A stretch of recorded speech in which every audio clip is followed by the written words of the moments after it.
January 6th, 2021, a date that will be remembered as one of the most chaotic and alarming days in American history. It was the day the U.S. Capitol, the very heart of American democracy, was stormed by protesters who turned into rioters. In this video, we take a closer look at not just the sequence of events, but the people who took part in the Capitol Riot, what they believed, what they did, and how their actions shook the foundations of the United States.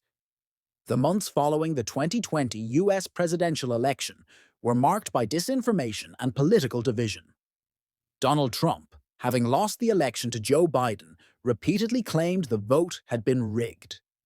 These false claims were amplified on social media, in conservative media outlets, and at rallies across the country. In online forums and platforms like Parler, Telegram, and Facebook groups, Trump supporters coordinated, encouraged each other to travel to Washington, D.C., and openly discussed strategies. Some came with the intent to protest, others arrived with military gear, zip ties, and even firearms. Get the fuck out of here! Get the fuck out of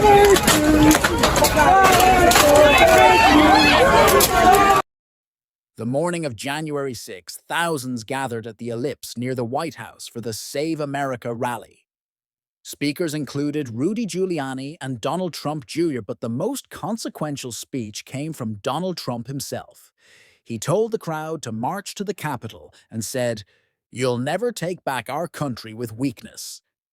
As Trump concluded his speech, groups began moving toward the Capitol.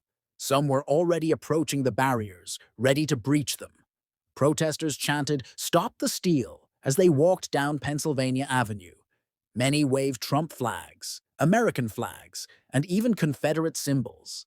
Militia-style groups like the Proud Boys and Oath Keepers coordinated movements and formed tactical lines as they approached the Capitol.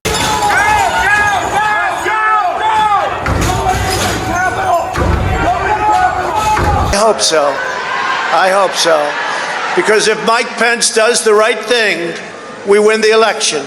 All Vice President Pence has to do is send it back to the states to recertify, and we become president, and you are the happiest people.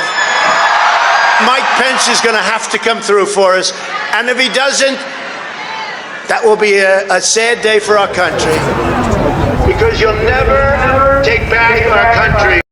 At this stage, the mood was intense, but mostly non-violent. That quickly changed as the first barricades were pushed down near the Capitol's west side. Around 1 p.m., the outer security perimeter was breached. Rioters pushed past Capitol Police and scaled walls. Officers were overwhelmed, outnumbered, and caught off guard. Holy shit, guys.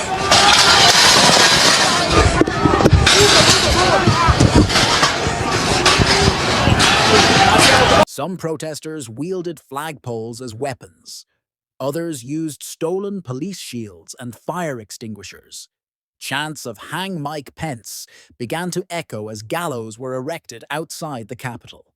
The moment of escalation came at 2:11 p.m., when rioters smashed a window and entered the building. The Capitol, for the first time since 1814, had been breached. Once inside, the mood shifted. Some rioters ran through hallways, breaking windows, looting offices, and searching for lawmakers. They entered the Senate chamber and rifled through documents. Some posed for photos. Others chanted slogans like 17 and "Our House." One man carried a Confederate flag through the halls. Another wore a horned Viking helmet and face paint, later known as the QAnon Shaman. Some carried zip ties, suggesting they intended to take hostages. Capitol Police Officer Eugene Goodman diverted a mob away from the Senate chamber with incredible bravery. Just minutes earlier, senators had been evacuated. In Speaker Pelosi's office, protesters vandalized property and left threatening notes. One man took her lectern.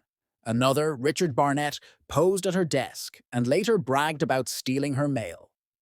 The violence escalated. Protesters clashed with police in the crypt and rotunda.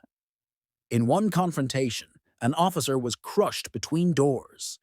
Another was beaten with a flagpole.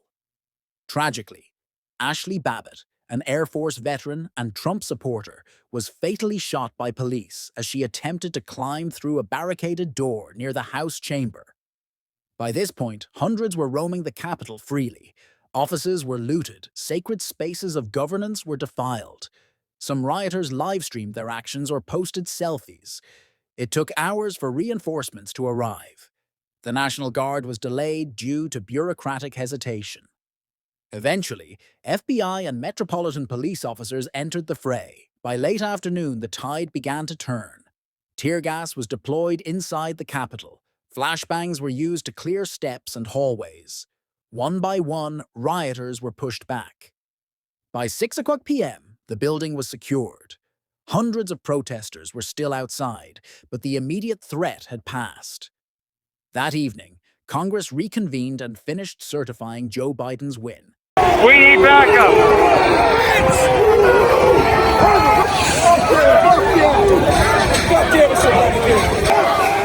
The Vice President. 50, I copy.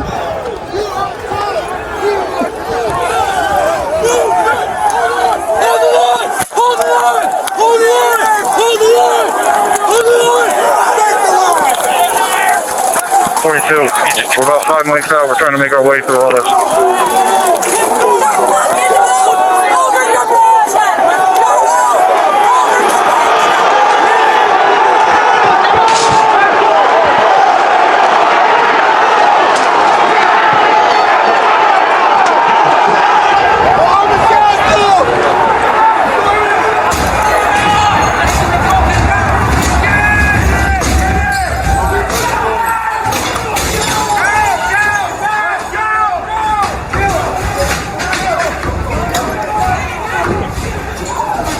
We have a breach of the Capitol! Breach of the Capitol to the upper level!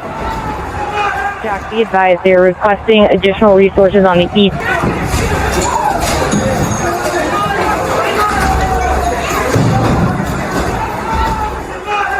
Without objection, the chair declares the House in recess pursuant to Clause 12B of Rule 1.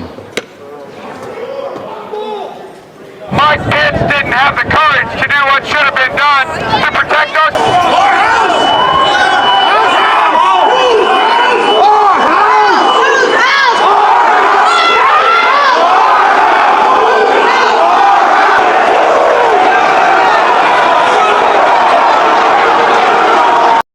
So who were these people? They came from all over the country: business owners, veterans, off-duty police officers, and far-right extremists. Some were affiliated with organized groups like the Proud Boys, Oath Keepers, and 3%ers. Others were individuals radicalized online. Many said they believed Trump had personally summoned them. They claimed they were patriots fighting tyranny. Others were conspiracy theorists influenced by QAnon, convinced of dark plots and stolen power. For some, it was theater. For others, it was a genuine attempt to halt democracy.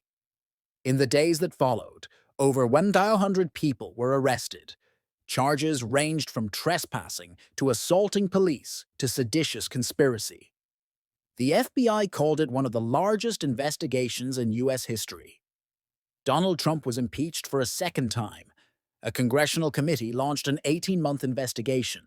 Their conclusion: Trump played a central role in inciting the violence. Social media platforms banned Trump. Parler was removed from app stores. Washington, D.C. turned into a militarized zone with 25,000 National Guard troops ahead of the inauguration. The Capitol Riot exposed vulnerabilities in U.S. democracy and law enforcement preparedness. It also showed how powerful misinformation and rhetoric can be when amplified to millions. January 6th wasn't just a protest gone wrong.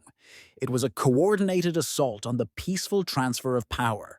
The actions of the protesters, now rioters, shocked the world and tested the strength of American institutions. It was a moment of reckoning for a nation already divided, a warning of what can happen when truth is replaced with lies, and politics turns into extremism. Thank you for watching. If you found this video informative, please like, share, and subscribe for more in-depth documentaries and breakdowns of major events.